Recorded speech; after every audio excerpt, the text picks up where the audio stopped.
Every year around Halloween, we are treated to an outpouring of what could only be described as scare literature, telling us about how the holiday is satanic and evil and should not be celebrated by Christians.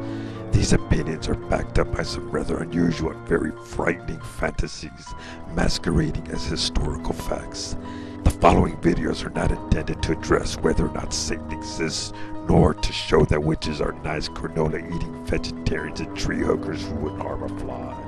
Nor is it an attack on fundamentalist Christians, but rather a discussion concerning some of the so-called facts offered in some anti-Halloween publications.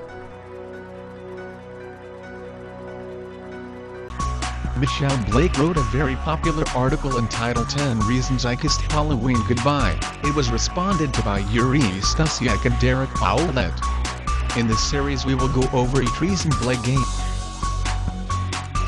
1. Halloween glorifies evil, not God. Halloween is not a satanic holiday. That's a historically ignorant statement, based on feelings not fact. Halloween is a Catholic Irish-Scottish holiday. The term Satanism was not even around during the time the word Halloween was termed. Halloween is not a pagan holiday. It is not Samhain. There is intense scholarly debate amongst historians, as to whether the two are even connected at all.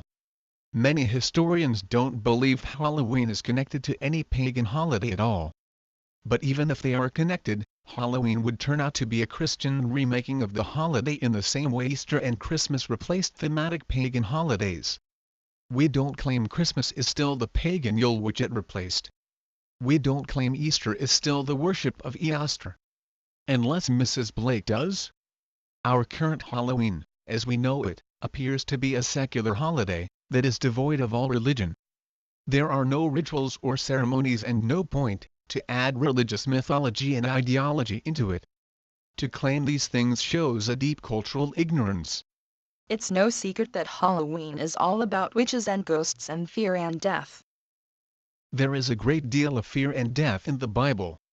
See verses like Genesis 6:7, Deuteronomy 13:15, Deuteronomy 28:22, Deuteronomy 28:25-26, Deuteronomy 28:28, Leviticus 20 verse 9, Isaiah 13:16. The Bible seems to have these themes of fear and death. According to your logic, Mrs. Blake, does that mean that the Bible equals Halloween? Haunted houses, Hollywood movies, even neighborhood patios are graced with blood and dead bodies and axe murderers. Giant replicas of poisonous spider and cobwebs. Scary organ music, skeletons, and gravestones.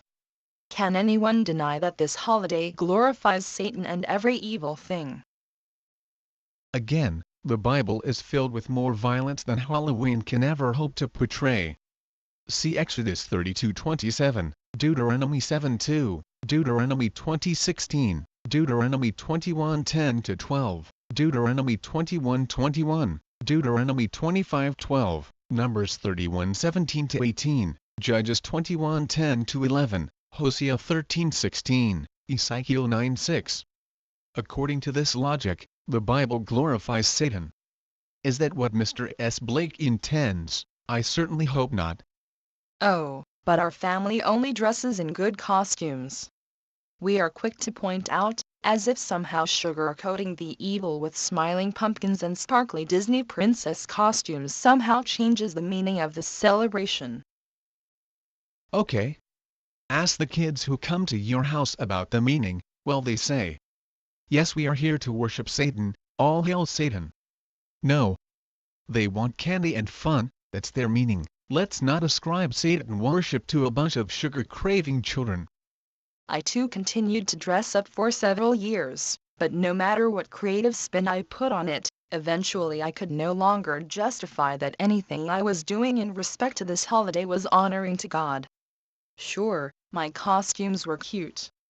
Sometimes they were even sophisticated, clever, funny, or smart. But none of those things changed the fact that the holiday itself glorified evil, and I could no longer lend my talents and attention to remain part of it. No, it did not. This is an unhistorical and anachronistic assumption on the part of many Christians, who try to connect Samhain to Halloween.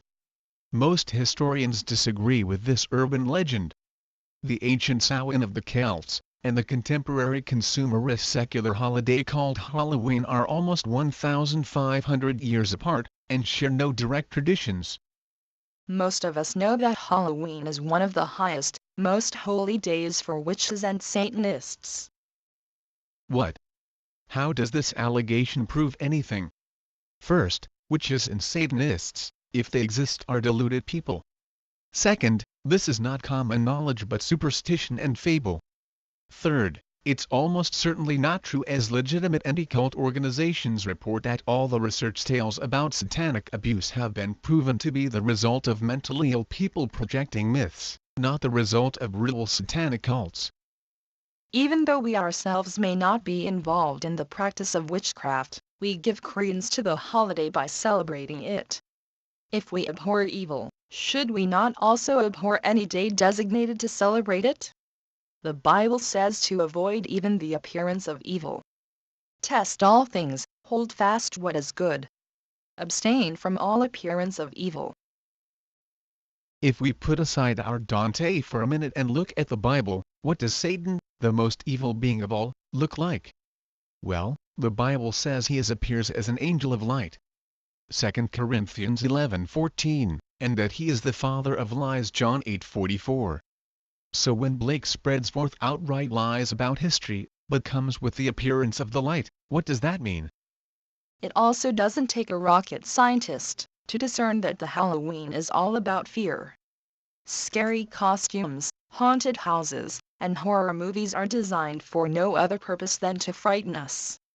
Seeking out opportunities to be scared is, on this day at least, the highest form of entertainment. If we do not have a spirit of fear, should we even acknowledge a day whose purpose is to invoke a spirit of fear in us? Is fear equal to Satanism? That most certainly cannot be true, for if it is, a great deal of fire and brimstone preachers are secret Satanists. I wholeheartedly don't like fear. But I will say I have found a great deal more fear in the sermons recounting stories and visions of those who supposedly visited hell, than on any Halloween. I agree with the out-of-context citation of 2 Timothy 1:7, and think that is why Christians should not be afraid of Halloween. For God has not given us a spirit of fear, but of love, and of power, and of a sound mind. Blake quotes 1 Thessalonians 5:21-22. Abstain from all appearances of evil. And 2 Timothy 1:7. God has not given us a spirit of fear. As her first reasons to refuse to partake in Halloween being the ghostly, bloody, deathly festival that it is. The problem is that those verses have been used for decades now in support of all kinds of personal crusades of legalism. Everything from going to the movie theater, to playing solitaire with a deck of cards, to listening to rock and roll.